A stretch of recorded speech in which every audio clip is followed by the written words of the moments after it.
Circuit हमारा बनकर तैयार है। ये बैटरी के प्लस माइनस से ये घड़ी से जुड़े सर्किट के तारों को घड़ी के इन तारों से जोड़ना है। इन तारों को निकालने का तरीका घड़ी को खोलकर हमने इसके ठीक पहले की वीडियो में दिखाया है, जिसे आप मेरे चैनल पर जाकर देख भी सकते हैं।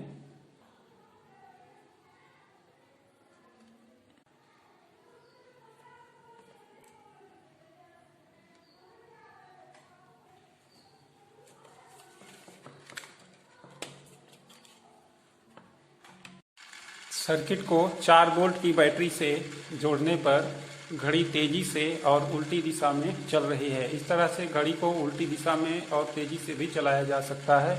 इसको सीधी दिशा में भी चलाया जा सकता है और इसकी स्पीड को इस वॉल्यूम के माध्यम से कम ज़्यादा भी किया जा सकता है। इस तरह से घड़ी सुस्त या फास्ट की जा सकती है।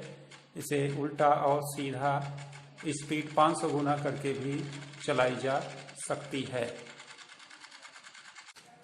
इस पूरे समायोजन को हम घड़ी के पीछे आराम से चिपका सकते हैं और सेट कर सकते हैं। इस घड़ी के द्वारा अपने दोस्तों का हम मनोरंजन कर सकते हैं। वीडियो पसंद आती है तो इसे लाइक करें, चैनल को सब्सक्राइब करें। वीडियो देखने के लिए धन्यवाद।